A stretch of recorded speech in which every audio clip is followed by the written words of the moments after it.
makan. Oke.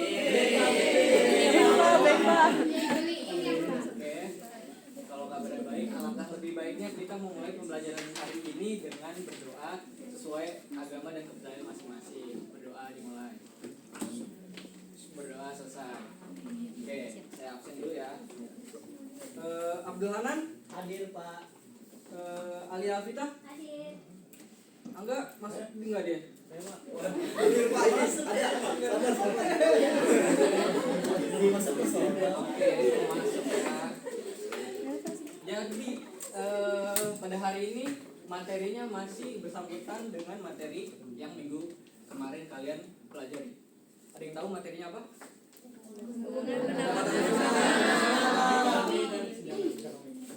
Tuh. Di sini ada tujuan pembelajarannya, bisa kalian baca. Boleh next. Nah, kita sedikit flashback aja. Di sini ada yang pertama ada pendapatan nasional. Pendapatan nasional adalah total nilai barang dan jasa yang dihasilkan suatu negara dalam satu tahun. Indikatornya ada PDB, yaitu PDB adalah total nilai produksi dari dalam negeri maupun itu warga negara Indonesia ataupun negara asing. Dan yang kedua ada PNB atau produk nasional bruto. Ada yang tahu? Kalau tidak tahu saya tunjuk. Akbar, apa?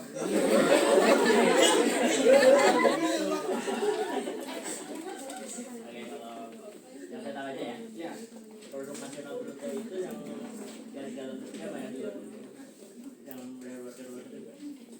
kurang tepat Akbar. Jadi PNB itu adalah total nilai produksi maupun total nilai produksi warga negara Indonesia maupun itu dalam negeri atau di luar negeri. Boleh next. Di sini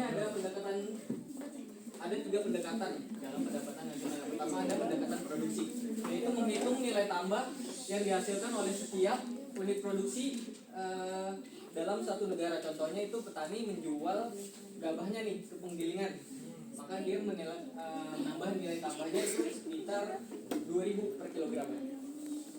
Terus dari penggilingan mengolah jadi beras, maka dia menambah nilai tambahnya jadi 1.500 per kilogram. Selanjutnya dari toko menjual ke konsumennya, dia menilai tambahnya 500 perak per kilogram. Oke, yang kedua ada pendekatan pengeluaran. Rumusnya itu ada Y sama dengan C ditambah I ditambah G ditambah X dan dikurang M. Ada yang tahu C-nya itu apa? Konsumsi. Betul. I-nya? Investasi. G? Government. X-nya itu impor, X-nya ekspor, dan M-nya itu impor. Yang ketiga ada pendekatan pendapatan. Rumusnya itu ada Y sama dengan W ditambah R ditambah I dan tambah P, yaitu W-nya itu wages atau upah, R-nya itu adalah rent atau biaya sewa, I-nya itu interest atau bunga, dan P-nya itu ada apa? Benar. Selanjutnya ada pertumbuhan ekonomi. Jadi pertumbuhan ekonomi adalah kenaikan kapasitas produk suatu negara dari satu waktu ke waktu. Rumusnya itu ada PE, pertumbuhan ekonomi, yaitu sama dengan PDB tahun ini dikurang PDB tahun lalu per PDB tahun lalu dikali 100. Nah, pertumbuhan ekonomi memiliki faktor penentunya nih. Yang pertama ada sumber daya alam dan sumber daya manusia. Kalau sumber daya alam dan sumber daya manusianya meningkat atau bagus, maka pertumbuhan ekonomi juga ikut meningkat. Yang kedua ada investasi dan teknologi. Yang kedua investasi dan teknologi. Yang ketiga ada stabilitas ekonomi. Yang keempat ada kebijakan. Lalu menurut angka pertumbuhan, jika di atas 0% maka ekonomi tumbuh. Dan jika angkanya itu 0, berarti itu stagnan, tidak ada kemajuan, tidak ada kemunduran. Jika angka di bawah 0%, maka itu namanya resesi. Dan 5% adalah target ideal Indonesia. Oke, selanjutnya ada kesenjangan ekonomi.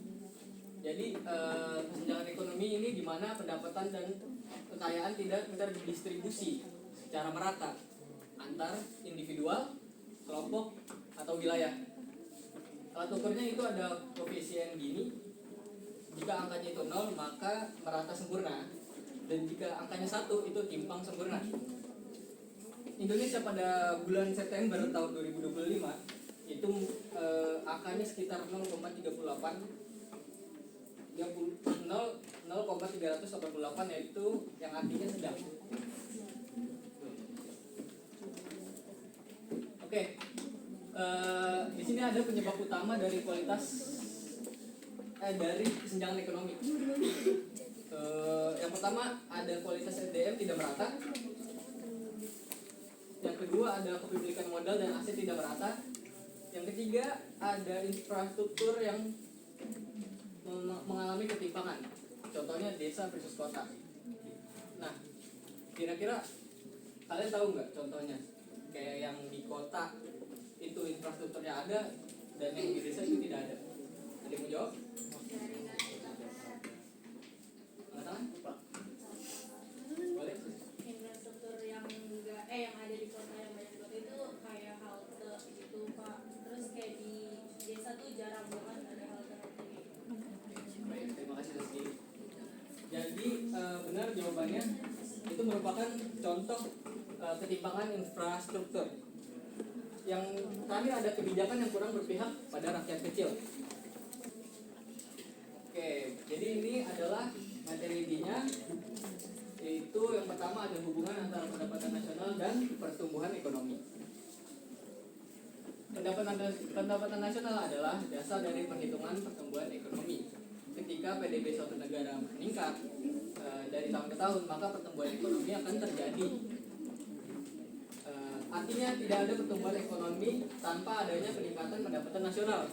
Semakin besar dan konsisten kenaikan PDB-nya, semakin kuat pertumbuhan ekonomi.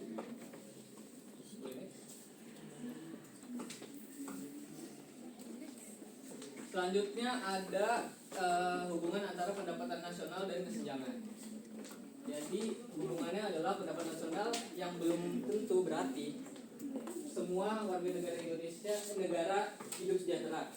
Ketika pendapatan nasional naik, tetapi distribusinya tidak merata, maka kesenjangan ekonomi justru bisa ikut membesar. Inilah yang menjadi kelemahan utama dari angka PDB dan pendapatan per kapita. Keduanya hanya menunjukkan rata-rata, bukan gambaran nyata kondisi yang individunya.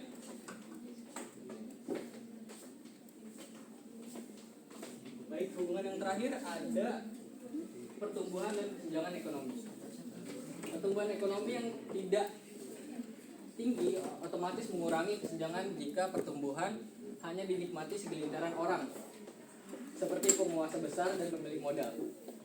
Kesenjangan justru makin melebar, tapi jika pertumbuhan disertai kebijakan yang merata dan menyerap banyak tenaga kerja, kesenjangan bisa berkurang. Kondisi inilah yang disebut pertumbuhan inklusif. Ekonomi tumbuh dan hasilnya dirasakan semua orang.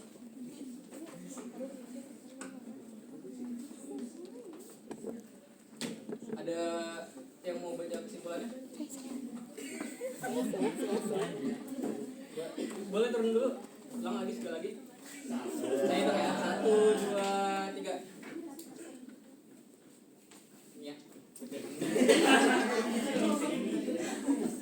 Pendapatan nasional, pertumbuhan ekonomi, dan kesenjangan ekonomi adalah 3 konsep yang saling berkaitan erat. Pendapatan nasional yang besar menggerakkan pertumbuhan ekonomi. Pertumbuhan ekonomi menentukan apakah kesenjangan akan melebar atau menyempit. Dan kesenjangan yang tinggi pada akhirnya akan menghambat pendapatan nasional dan pertumbuhan ekonomi itu sendiri. Terima kasih ya.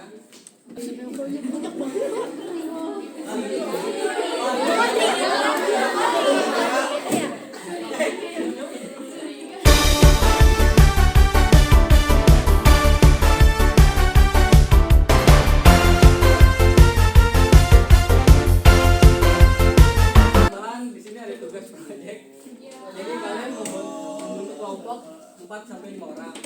Dan nanti kalian cari. Nanti gue kirim ya di grup. Oke anak-anak. Oke Pak. Sekian pembelajaran pada hari ini. Semoga pembelajaran pada hari ini menjadi ilmu dan manfaat untuk kita semua. Kita tutup pembelajaran hari ini dengan berdoa terlebih dahulu. Berdoa dimulai. Berdoa selesai. Wassalamualaikum warahmatullahi wabarakatuh. Waalaikumsalam warahmatullahi wabarakatuh.